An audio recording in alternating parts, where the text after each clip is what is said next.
साहब, आपसे सुना है कि लौकिक जीवन में पारलौकिक को शामिल करो तो जीवन सुंदर हो जाएगा, और पारलौकिक में लौकिक को शामिल मत करो। आखिर यह लौकिक पारलौकिक क्या है? इस लोक को जब आप परलोक के सिद्धांतों और कर्मों में शामिल करेंगे तो क्या पड़ेगा?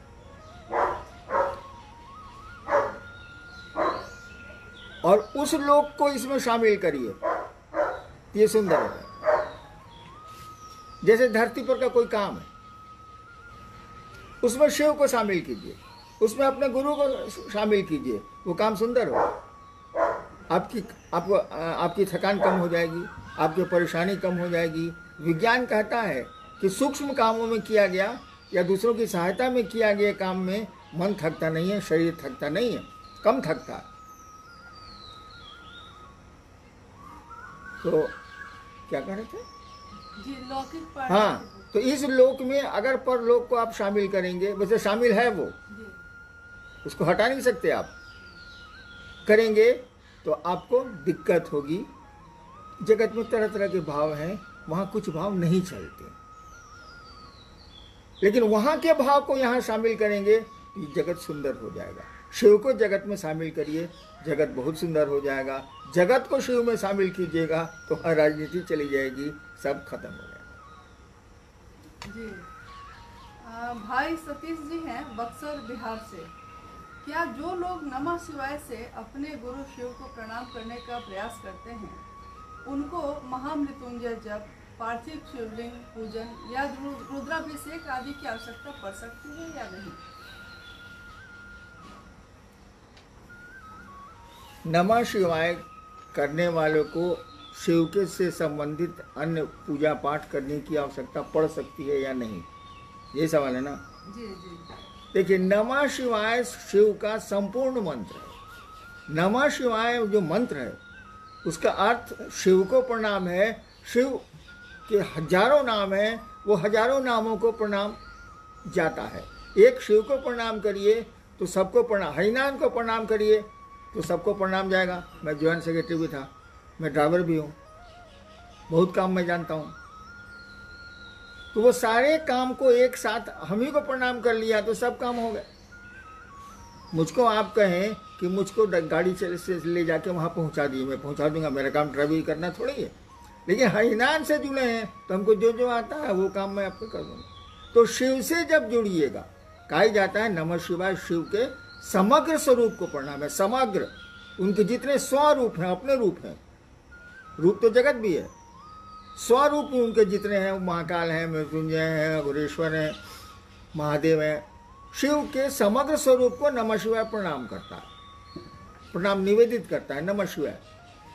अब जप करते हैं आप, जप अगर मंत्रों का जप अगर सही ढंग से करते हैं, यानी उसमें भाव प्रणाम हो रहा है, नमः शिवाय का मानी अगर चैतन्य और अर्थ उसमें जा रहा है, आपके मन में आ रहा है, शिव को प्रणाम हो रहा है, अगर मन अनुक्रम से शिव को प्रणाम कर रहा है, तो मेरा अपना विचार है किसी अन्य पूजा पाठ की कोई आवश्यकता नहीं है। और देवताओं को प्रसन्न करेंगे आप तो शिव प्रसन्न नहीं होंगे, लेकिन शिव को प्रसन्न कर लेंगे आप तो सभी देवता प्रसन्न हो जाएंगे। वो तो नाम ही है महादेव, मैंने देवताओं में महादेव। जी, भाई रोहित जी हैं हुगली बंगाल से कि आपने लिखा है कि हे महेश्वर, तुम्हें जानना, समझना और पहचानना अनुमानस की सीमा से बाहर की बात है। तुम जैसे भी हो, तुम्हें बारंबार नमस्कार है। तो शिव के शिष्य खुद में किस शिव को जानने अध्यात्म में अग्रसर होते हैं या हो रहे हैं? महादेव दो तीन थोड़ी है। महादेव वही है जिसकी पूजा होती है मंदिरों में, जिसके गीत गाए जाते हैं गांव घरों में। महादेव तो वही है, वही गुरु है, वही सब कुछ है। शिव के शिष्य भी उसी महादेव को मानते हैं जिसको सारा जगत मानता है, सारा भारतवर्ष मानता है। हम लोग शिव को महादेव के रूप में भी पूछते हैं, जिस रूप में कहिएगा उस रूप में पूछते हैं। मंत्र एक ही है, नमः शिवाय, यानी शिव को प्रणाम। शिव के शिष्य और बाहर के लोगों के महादेव में कोई भेद नहीं है, कोई अंतर नहीं है, हो ही नहीं सकता है। शिव तो अपने अकेले है, वो एक ही सत्ता है। नाम जितने मन करे दे दीजिए, सत्ता तो वही रहे। जी भाई सुनील जी हैं 24 परगना बंगाल से कि संसार में शरीरधारी गुरुओं की परंपरा चली आ रही है। जब शिव को गुरु मानने को कहता हूँ किसी को, तो लोग कहते हैं कि गुरु एक ही बनाया जाता है, इसीलिए अब दूसरा गुरु नहीं बनाऊंगा। तो क्या कह के समझाऊं, समझ नहीं पाता। पहले इन्होंने अपने बच्चे को प्राइमरी से मिडिल में भेजा है कि नहीं?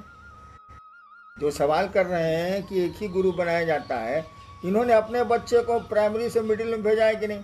मिडिल से हाई स्कूल में भेजा है कि नहीं? हाई स्कूल से कॉलेज में भेजा है कि नहीं? कॉलेज से विश्वविद्यालय में भेजा है कि नहीं? अगर इतनी जगह गुरु ये बदल सकते हैं, तो अपने उस जीवन के लिए गुरु बदलना अपराध है क्या? कभी नहीं हो सकता। दत्तात्रेय जी के बहुत गुरु हैं, मेरे 20-21 गुरु हैं, लास्ट में जाके शिव गुरु हुए। अरे भाई, बच्चों के ज्ञान के लिए गुरु बदले जाते हैं, रोगी की चिकित्सा नहीं ठीक से होती है तो डॉक्टर्स बदले जाते हैं। आपको ज्ञान सही नहीं मिल रहा है, अगर आपको लगता है तो गुरु बदले जाएंगे। और जब शिव को गुरु मान ही लिया, तब तो आप हाईएस्ट पर हैं, तब तो आप सर्वोच्च पर हैं। अब तो आप बदल ही नहीं सकते, क्योंकि अब उससे ऊपर कुछ होता ही नहीं, कोई गुरु ही नहीं है। वो महेश्वर है, वो ईश्वर है, सर्वोच्च गुरु है। इसीलिए गुरु बदले जा सकते हैं भैया। दत्तात्रेय जी के गुरु इतने हुए, आपने भी विद्यालय बदला होगा, प्रश्नकर्ता ने भी विद्यालय बदला होगा, प्राइमरी से मिडिल, मिडिल से हाई, हाई से ऊपर भी कॉलेज, आपने भी गुरु बदला होगा। गुरु के बदलने से गुरु के प्रति श्रद्धा नहीं खत्म होती है, वो रहती है, लेकिन पढ़ाई बदल जाती है। 8वें क्लास की किताब 9वें में नहीं चलती है, लेकिन 8वें का जो आपका पुराना शिक्षक है वो मिलेगा, तो उसको आदर जरूर दीजिएगा। अगर आदर नहीं देते हैं तो आप सही आदमी नहीं है, आप गड़बड़। जी बहन नीलू हैं पाकुर झारखंड से कि गुरु कार्य ईमानदारी से करने पर भी गुरु करी एवं हृदय विदारक परीक्षा क्यों लेते हैं? शिव गुरु के रूप में कोई परीक्षा नहीं लेते। शिव गुरु के रूप में कोई परीक्षा नहीं लेते, ले ही नहीं सकते। अगर लेंगे तो कोई उत्तीर्ण ही नहीं होगा, कोई पास ही नहीं करेगा। होता यह है ना कि हम लोगों के जो अपने कर्म हैं, स्वकर्म हैं, अपने कर्म हैं, वो इस जन्म के हो या पहले के जन्म को हो, वो स्वकर्म जो है हम लोगों के, वही जब क्रियामान या प्रारब्ध में बदलते हैं, यानी फलित होने लगते हैं, हम ही लोगों के कर्म, हम लोगों के स्वकर्म, तो परेशानियां भी आती हैं, सुख भी आते हैं। सुख भी घातक हो सकता है आध्यात्म में, दुख भी घातक हो सकता है आध्यात्म में। बाधाएं दे सकता है, सुख तो बहुत देता है, दुख कम देता है, लेकिन बाधक दोनों हो सकते हैं। सुविधाएं भी दे सकते हैं, मार्ग को प्रशस्त भी कर सकते हैं। दोनों स्थितियों में हमारे आपके कर्म फल है। गुरु की दया कहा जाता है, गुरु उपाय, शिव सूत्र में लिखा हुआ है गुरु उपाय। गुरु की दया उन स्वकर्मों के प्रतिफल में परिवर्तन करके आपको कम से कम ट्रैक्टर पर नहीं चला के स्कॉर्पियो पर चलाती है, ताकि ज़िंदगी के खराब गड्ढों में आपको चोट कम लगे। झर्क तो महसूस होगा कि गाड़ी सड़क खराब है, लेकिन आपको चोट कम लगेगी, दर्द कम होगा, शरीर में थकान कम हो जाएगी। तो वो हम लोग के स्वकर्म है। बड़ी ईमानदारी से भी महादेव के काम करते हैं आप, तो हमारे आपके स्वकर्म तो हैं, हम लोग जैसा वैसे ही रहेंगे। उनकी दया ही उसको उसमें परिमार्जन करती है, परिवर्तन करती है।